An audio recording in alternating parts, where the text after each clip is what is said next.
السلام علیکم ورحمۃ اللہ وبرکاتہ۔ الحمد للہ حمدا کثیرا طیبا مبارکا بارک وسلم تسلیما کثیرا کثیرا، اما بعد فاعوذ باللہ من الشیطان الرجیم، بسم اللہ الرحمن الرحیم۔ وَلْتَكُن مِّنكُمْ أُمَّةٌ يَدْعُونَ إِلَى الْخَيْرِ وَيَأْمُرُونَ بِالْمَعْرُوفِ وَيَنْهَوْنَ عَنِ الْمُنكَرِ۔ وقال الله تبارك وتعالى في القرآن المجيد في موضع آخر: إن الدين عند الله الإسلام، صدق الله العظيم۔ وقال النبي صلى الله عليه وسلم: بشروا ولا تنفروا، يسروا ولا تعسروا، او كما قال علیہ الصلاۃ والسلام۔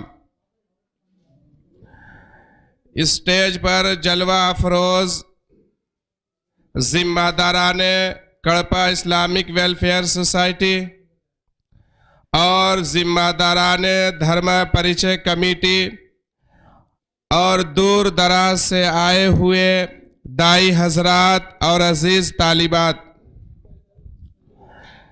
اللہ تبارک و تعالیٰ کا بہت بڑا احسان ہے کہ اللہ تعالیٰ نے ہم لوگوں کو دین کی فکر کے ساتھ دین کی اہمیت کو جاننے سمجھنے کے لیے یہاں پر جمع فرمایا ہے۔ چونکہ مجھے معلوم ہے کہ زیادہ تر تیلگو زبان سمجھنے والے ہیں، لیکن میرے ساتھ بھی ایک مجبوری ہے، اور وہ مجبوری یہی ہے کہ زبان یار من ترکی و من ترکی نمی دانم، کہ وہ دوست کی زبان جو ہے وہ ترکی ہے اور میں ترکی جانتا نہیں ہوں۔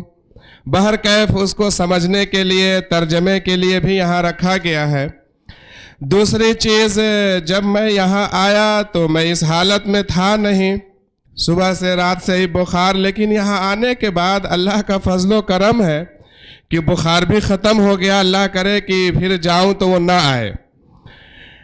بہرکیف مجھے جو موضوع دیا گیا ہے وہ یہ کہ دعوت کا کام انبیاء علیہ الصلاۃ والسلام کے حیات اور آپ کی دعوت، یعنی انبیاء علیہ الصلاۃ والسلام نے دعوت کا کام کیسے کیا، اس موضوع پر بات کی جائے۔ سب سے پہلے جو میں نے قرآن کی آیت تلاوت کی، اس میں اللہ تعالیٰ نے فرمایا کہ تم میں سے ہمیشہ ایک جماعت، ایک گروہ، ایک ٹیم ایسی رہنی چاہیے، یعنی ہر زمانے میں کچھ لوگ ایسے رہیں جو اللہ کی دین کی طرف بلائے، بھلائی کی طرف بلائے، نیکی کی طرف بلائے۔ دوسری قرآن کی آیت جو میں نے پڑھی، ان الدین عند اللہ الاسلام، کہ اللہ کے پاس جو مذہب ہے، یعنی جس مذہب کو اللہ دنیا والوں کے لیے بنایا ہے، وہ اسلام ہے۔ ہمیں اسلام پر چلنا ہے۔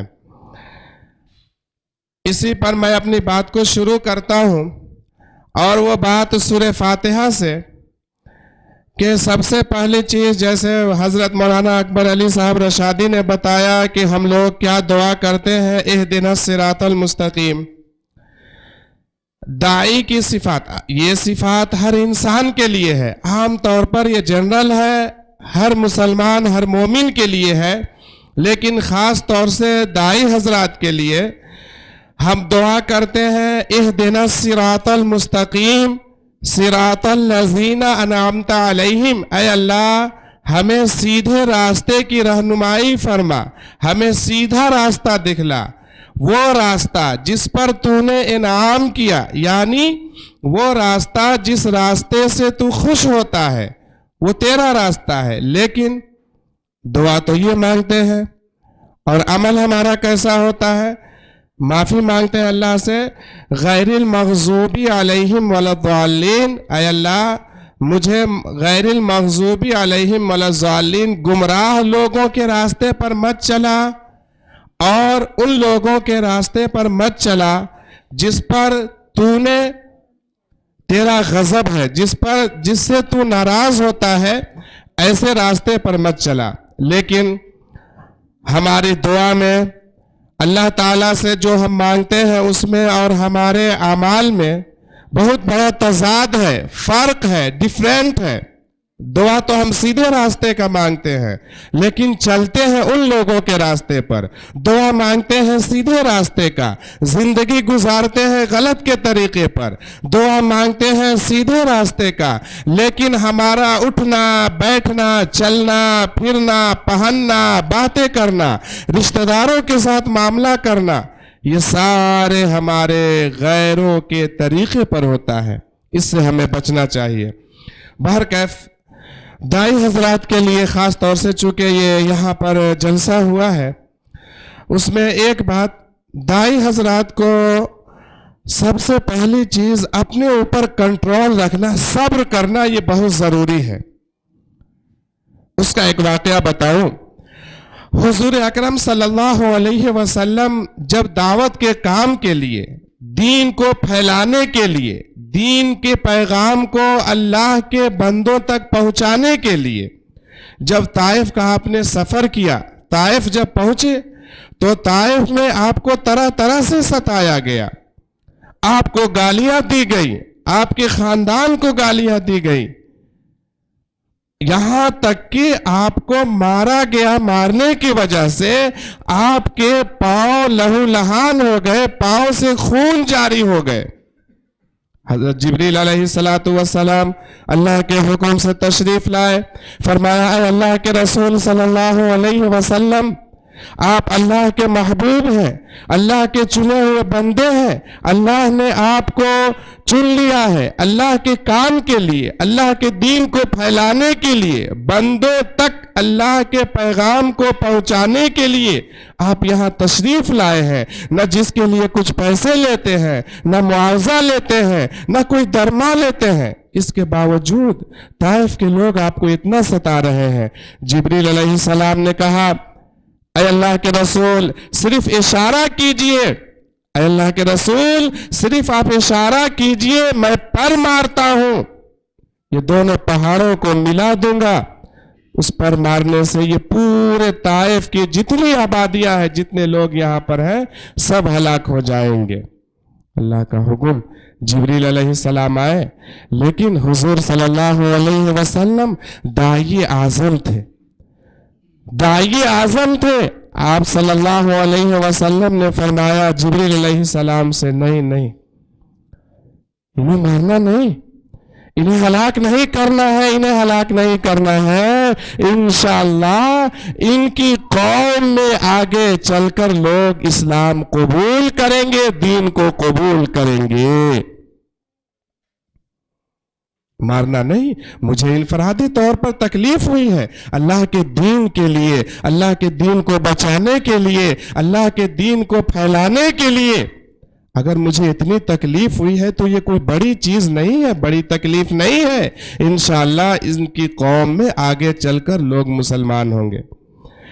اس بات سے ایک واقعہ یاد آ گیا، آپ کو بتا دیں، 2007 کا واقعہ ہے، 2007 کا، جب ہم لوگ ندیوں میں پڑھتے تھے تو وہاں طائف کی ایک جماعت آئی تھی، تبلیغی جماعت۔ تو بیان کے بعد تقریر سوال جواب ہونے لگے، سوال جواب میں ایک بچے نے کھڑے ہو کر پوچھا کہ حضرت آپ لوگ طائف سے آئے ہیں، کیا آپ لوگوں میں اس خاندان کا بھی کوئی باقی ہے جنہوں نے حضور اکرم صلی اللہ علیہ وسلم کو تکلیف پہنچائی تھی؟ اتنا اس بچے کا سوال کرنا تھا کہ پوری مجلس میں جتنے طائف کے لوگ تھے سب لوگ رونے لگے اور فرمایا کہ ہم میں سے جتنے افراد یہاں آئے ہوئے ہیں سب اسی خاندان سے ہیں، سب اسی خاندان سے ہیں۔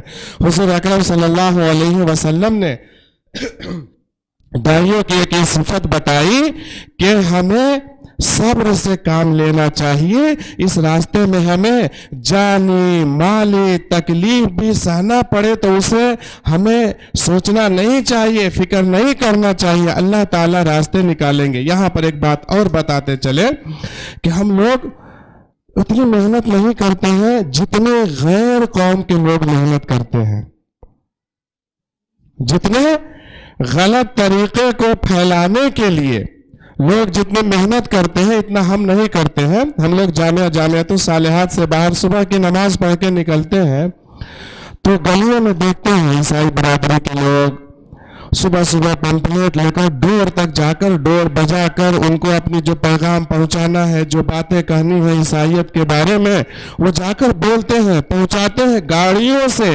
جب ہم لوگ غفلت میں سوئے رہتے ہیں تو اس سونے کی حالت میں دوسرے قوم کے لوگ اپنے مذہب کو پھیلانے کے لیے اتنی فکر کرتے ہیں کہ گھر گھر تک پہنچ کر اپنے پیغام کو پہنچاتے ہیں، اور ہم اس وقت سوئے رہتے ہیں اور بعد میں شکایت یہ کرتے ہیں ہمیں بہت تکلیف ہے، تنگی ہے رزق میں. حضور اکرم صلی اللہ علیہ وسلم نے فرمایا نوم الصبح یمنع الرزق، صبح کا سونا رزق کو منع کر دیتا ہے، گھروں سے رزق رخصت ہو جاتی ہے، ختم ہو جاتی ہے. بہرکیف دوسرے قوم کے لوگ جن کے پاس صحیح مذہب نہیں، جن کے پاس صحیح کتابیں نہیں، ہمارا قرآن اِنَّ هَذَا الْقُرْآنَ يَهْدِي لِلَّتِي هِيَ أَقْوَمُ ایک بک ہے، کسی کنٹریز میں ہو ایک کتاب ہمارے پاس ہے. اناجیل، انجیل، بائبل نہ جانے 12-14 کتنے ایسے بائبل ہیں. الگ الگ طریقے سے لوگوں نے لکھ کر اپنے اعتبار سے کام کرنا شروع کیا. انہیں معلوم ہے ہم غلط کر رہے ہیں، پھر بھی وہ اتنی پریشانیوں کو جھیل کر، نیند کو قربان کر کے، بال بچوں کو چھوڑ کر صبح صبح لوگوں تک اپنے مذہب کو پھیلانے کی اتنی کوشش کر رہے ہیں. اور دوسری تنظیمیں جو ہے وہ آپ کو معلوم ہے کہ 100 سال پہلے پلان کر کے ایک منصوبہ بنا کے ہندوستان کے اندر کام کر رہے ہیں. وہ اپنے مذہب کو پھیلانے کے لیے جان کی، مال کی، ہر چیز کی قربانی دے رہے ہیں.